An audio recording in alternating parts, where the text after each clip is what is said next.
എന്തോടോ ID കാർഡാണ് sir. നോക്കട്ടെ. ഇതാ സസ്പെൻഷനുള്ള പോലീസുകാരൻ വിഷ്ണുവിന്റെ. അതെ സാർ.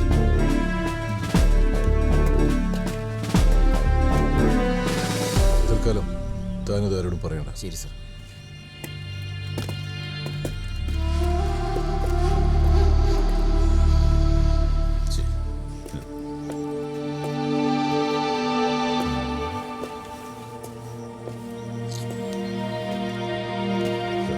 ഈ കൊലപാതകം നടന്ന രാത്രിയിൽ എന്തോ കണ്ട് പേടിച്ചു ഒരുത്തിന് ഹോസ്പിറ്റലിൽ കിടക്കുന്നില്ലേ?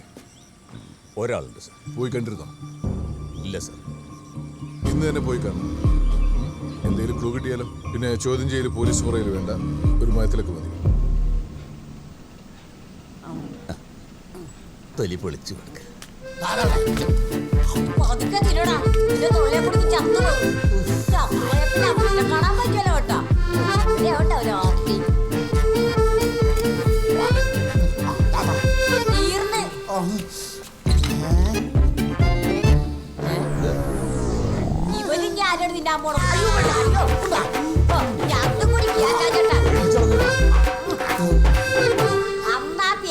ശേഷം ഇവരിങ്ങനെയാണ് സാറേ. ഇവര് തീറ്റി മേടിച്ചു കൊടുത്ത് എന്റെ കയ്യിലെ കാശ് മുഴുവൻ തീർന്നു സാറേ. എന്നാലും കുഴപ്പമില്ല, ഇവന്റെ അസുഖമെല്ലാം ഒന്ന് മാറി കിട്ടിയാ മതി. എന്നിട്ടും ഒരു വിശപ്പില്ല സാറേ. കൊല്ലു പോലെയാണ് സാറേ ഞാനിവനെ വളർത്തിയത്. കൊന്നുപോലെയായി. വെള്ളം ഞാനിപ്പോ കൊടുത്തരാം സാറേ, എന്തെങ്കിലും എടുത്ത് കൊടുത്തേക്കണേ.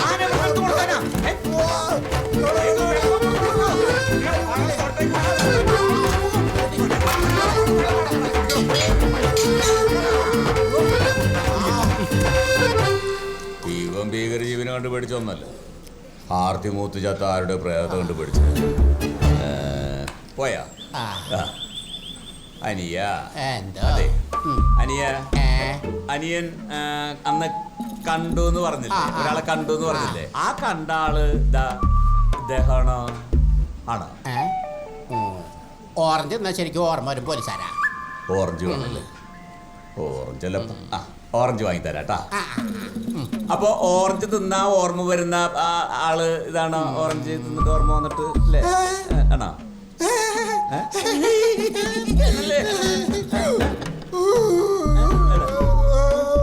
അല്ലേ?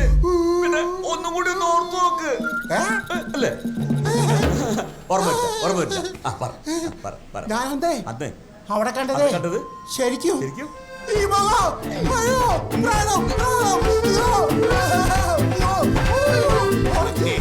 ഓറഞ്ചല്ല.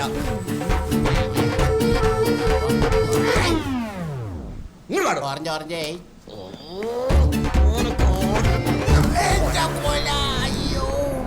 അമ്മയുടെ ഓറഞ്ച്. അല്ല സാറ് പോവുകയാണാ? ഡോക്ടർ പറഞ്ഞതേ എന്റെ മകന്റെ അസുഖം പെട്ടെന്ന് മാറുമെന്നാണ്. പതുക്കെ മാറിയാ മതി. അവന്റെ ഒന്നും അസുഖം മാറിയിട്ട് യാതൊരു കാര്യമില്ല. പിന്നെ എന്റെ മകനെ പറ്റി പറഞ്ഞാലേ പോലീസാണെന്ന് നോക്കിയാലേ പിടിക്കും ഞാൻ. പോലീസുകാരൻ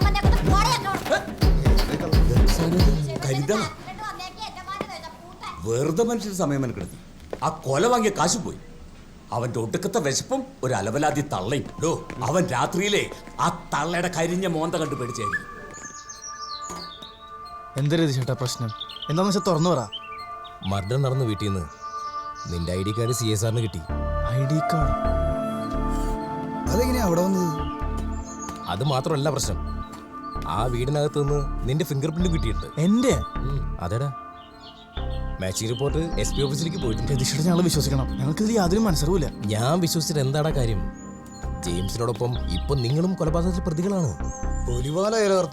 ഞങ്ങൾക്ക് എന്തോ ചതി പറ്റിയിട്ടുണ്ട് രതീഷേട്ടാ. തൽക്കാലം നിങ്ങൾ മാറി നിൽക്കുന്നതാ ബുദ്ധി. ബാക്കി നമുക്ക് വഴിയെ നോക്കാം.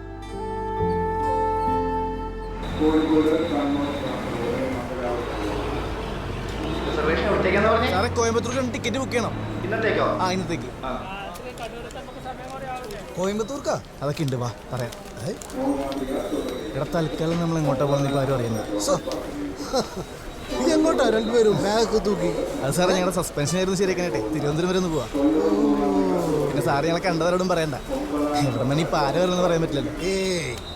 ധൈര്യമായിട്ട് പോയിട്ട്. Okay sir. ഞാനില്ല ഇവിടെ. പിന്നെ തിരുവനന്തപുരത്ത് പോയിട്ട് വരുമ്പോ ചെലവ് ചെയ്യണം. അത് ഞങ്ങളായിരുന്നു സാറേ. ഞങ്ങൾ തിരുവനന്തപുരത്ത് നിന്ന് വന്നോട്ടെ. ശരി സാർ. വിഷ്ണു ആ പാരഭാസ്കരന്റെ മുന്നിലുള്ള ചെന്ന് വിട്ടത്. ഇനി ഈ ലോകത്തറിയാൻ ആരും ബാക്കിയുണ്ടാവില്ല. പറയട്ടേന്ന്. അതല്ല ഞാൻ തിരുവനന്തപുരം എടുത്തു പറഞ്ഞത്. എടാ ഈ ദൃശ്യം സിനിമയിൽ ലാലേട്ടൻ പോലീസുകാരെ പറ്റിക്കണം ഇങ്ങനെയാണ്. ആണോ? പിന്നല്ലാതെ. എടാ നമ്മൾ കോയമ്പത്തൂർക്ക് ടിക്കറ്റ് ബുക്ക് ചെയ്യും. തിരുവനന്തപുരം SI ബാസുവിനോട് പറഞ്ഞു. പക്ഷെ നമ്മൾ മറ്റിടത്തേക്ക് പോകണം. ആണോ? പൊളിച്ച്. അപ്പൊ അങ്ങനെയാണ് കാര്യങ്ങൾ. ഇതാണ് മൻസൂർ. അസ്സലാമു അലൈക്കും. വാലേക്കും അസ്സലാം. മനസ്സിനെ കുറിച്ച് വിഷ്ണു പറയാറുണ്ട്. മൻസൂർ നല്ല വിക്രട്ടാ. പിന്നെ അത്യാവശ്യം നാടകവും കലാപരിപാടികളൊക്കെ ഉണ്ട് കയ്യില്. അങ്ങനെയൊന്നുമില്ല. അതൊക്കെ കളിക്ക് 350 രൂപ കിട്ടുന്ന കാലത്തേന് ഇപ്പൊ ബിസിനസ് തുടങ്ങിയ ഒരാൾക്ക് അല്ല നമ്മളിപ്പോ എങ്ങോട്ടാ പോകുന്നത്? അത് പറയാൻ പറഞ്ഞു. എൻ്റെ മാമാൻ്റെ ഒരു പുര, മൂപ്പര് വലിയൊരു പുര ഉണ്ടാക്കിയിട്ട് ഇവിടെ വന്നപ്പോൾ 2 ദിവസം താമസിച്ചു. ഇതിന് മൂപ്പര് പറയാം മൂപ്പര് ഉദ്ദേശിച്ച പുരതല്ല, മൂപ്പര് ഫാമിലി ആയിട്ട് പിന്നെയും ദുബായിക്ക് കാര്യങ്ങളൊക്കെ ഞാനാ നോക്കണേ. അവിടേക്ക് നമ്മൾ പോകും. അവിടെ ആകുമ്പോൾ ഫുള്ള് സേഫാണ്. I think the picture is clear now. Parappara James ചാടിപ്പോയതായി വിഷ്ണുവും റോയും ചേർന്ന് ഒരു കഥയുണ്ടാക്കുന്നു. ഇതിനിടയിൽ എങ്ങനെയോ വണ്ടാഴി പാപ്പച്ചൻ വന്ന് വീണു. രണ്ടാളും കടത്തിൽ മുങ്ങി നിൽക്കുന്ന സമയമല്ലേ. പരപ്പാറ ജെയിംസ് എന്തെങ്കിലും പറഞ്ഞ് അവരെ പ്രലോഭിച്ചിട്ടുണ്ടാവണം. അങ്ങനൊരു മണ്ടത്തരം അവർ ചെയ്യോ സാർ? പോലീസ് ഡിപ്പാർട്ട്മെന്റിനെ എന്നും ചീത്തപ്പേരുണ്ടാക്കിയിട്ടുള്ളൂ ആ യൂസ്ലെസ്സുകൾ. കൊലപാതകം നടന്ന വീടിന്റെ സമീപത്ത് വെച്ച് തന്നെ അന്ന് പുലർച്ചെ 3 മണി വരെ അവർ രണ്ടാളുടെയും മൊബൈൽ ടവർ ലൊക്കേഷൻ കാണിക്കുന്നുണ്ട്. അതിനെക്കുറിച്ച് തനിക്കെന്താ പറയാനുള്ളത്? റോയുടെ ഫോൺ പിന്നെ സ്വിച്ച് ഓഫ് ആയി. അവിടുന്ന് കിട്ടിയ ID കാർഡും വീടിനകത്തുനിന്ന് കിട്ടിയ വിഷ്ണുവിന്റെ വിരലടയാളം കൂടി ആയപ്പോ കാര്യങ്ങൾ ക്ലിയർ ആയില്ലേ? അങ്ങനെയൊക്കെ ആണെങ്കിലും അവരൊരു കൊലപാതകത്തിന് കൂട്ടുനിൽക്കുമെന്ന് എനിക്കങ്ങോട്ട് വിശ്വസിക്കാൻ പറ്റുന്നില്ല സാർ. എനിക്ക് പൂർണ്ണ വിശ്വാസമുണ്ട് ഇതിന്റെ പിന്നിൽ അവന്മാർ തന്നെയാണ്. തനിക്ക് ഇപ്പോഴും അവരുടെ ഒരു സോഫ്റ്റ് കോർണർ ഉണ്ട്. അതെനിക്കറിയാം. അവരുടെ അച്ഛന്മാരുടെ ബാച്ച്മേറ്റ് ആയിരുന്നല്ലോ താൻ. അവർക്ക് ഈ കേസുമായി ബന്ധമില്ലെങ്കിൽ പിന്നെ എന്തിനാടോ ആ SI ബാസറിനോട് തിരുവനന്തപുരത്തേക്ക് പോവാന്ന് കള്ളം പറഞ്ഞിട്ട് അവർ തമിഴ്നാട്ടിലേക്ക് മുങ്ങിയത്?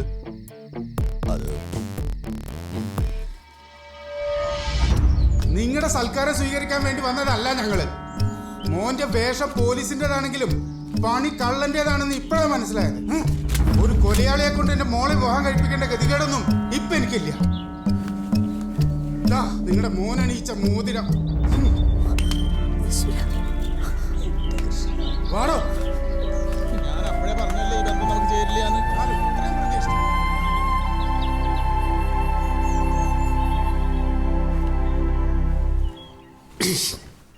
കംപ്ലീറ്റ് പൊടിയാണല്ലോ. ഒരടിച്ചേൽക്കാർ ജാനുവിനെ വെക്കാൻ പറഞ്ഞാൽ മാമൻ കേൾക്കൂല. ഇത് മൊത്തം ഞാൻ തന്നെ ചെയ്യേണ്ടി വരും.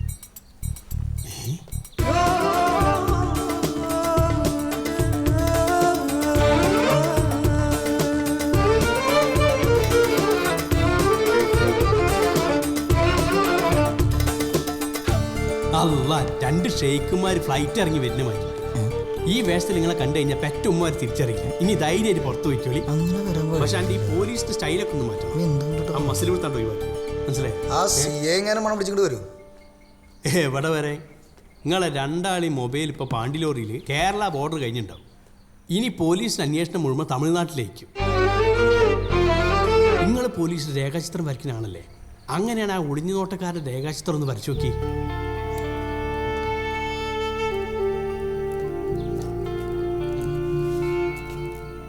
എന്നിട്ട് നമുക്കത് രതീഷേട്ടന് വാട്സാപ്പിൽ അയച്ചു കൊടുക്കാം. മൂപ്പര് തപ്പിയെടുത്തോളൂ. നമ്മളെ വയ്ക്കും നമുക്ക് അന്വേഷിക്കാം. ഈ വേഷത്തിൽ നമ്മൾ പേടിക്കണ്ടല്ലോ. പിന്നെന്താ, നമുക്കിറങ്ങാം. അങ്ങനെ അന്വേഷണം ഒന്നിച്ച് വേണ്ട.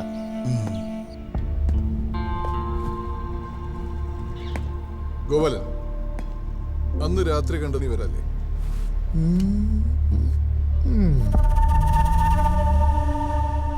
ഇവന്മാരാണോന്നൊരു സംശയമുണ്ട് സാറേ. രാത്രി ആയതുകൊണ്ട് ശരിക്കും കാണാൻ പറ്റിയില്ല. രാത്രി ഒളിഞ്ഞു നോട്ടത്തിന് പോകുമ്പോ നീ ശരിക്കും കാണാറുണ്ടല്ലോ. ഇവന്റെ ഫിംഗർ പ്രിന്റ് നോക്കിയിരുന്നോ? നോക്കിയിരുന്നു മാഡം, മാച്ച് ആവുന്നില്ല. അല്ല സാറേ, ഈ കേസ് തെളിയിക്കാൻ സഹായിച്ചതിന് എന്റെ പടം പത്രത്തിൽ വരും, മിക്കവാറും വരും. അത് മതി. മൊത്തം നക്ഷത്രമാണല്ലേ ഇന്നത്തെ ക്രിസ്മസാ. ഇതാണ് നിന്റെ കയ്യിലിരിപ്പെങ്കിൽ അധികം താമസിയാതെ എന്റെ പടം പത്രത്തിൽ വരും. ചരമകോളത്തിലാണെന്ന് മാത്രം. ഒളിഞ്ഞൊക്കെ നടക്കുന്നു. ഇനി രാത്രി എങ്ങനെ നിന്നെ പുറത്ത് കണ്ട നിന്റെ കണ്ണ് ഞാൻ അയ്യോ കണ്ണി കുത്തല്ലേ എടാ. മനസ്സിലായി ഇറങ്ങി പോടാ. ദേ പോയി ഒടിഞ്ഞോടത്തിന് പ്രോത്സാഹനം എന്തോ ആവശ്യം വന്നാ വിളിപ്പിക്കും. വന്നോണം. പിന്നെ എന്റെ പട്ടി വരും വിളിച്ചു വരുത്തിട്ട് കണ്ണു കുത്തി പൊട്ടിക്കാനല്ലേ.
കണ്ടപ്പോ തന്നെ എനിക്ക് വല്ലാത്തൊരടുപ്പം തോന്നി.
സ്വഭാവം മാറ്റിയില്ല.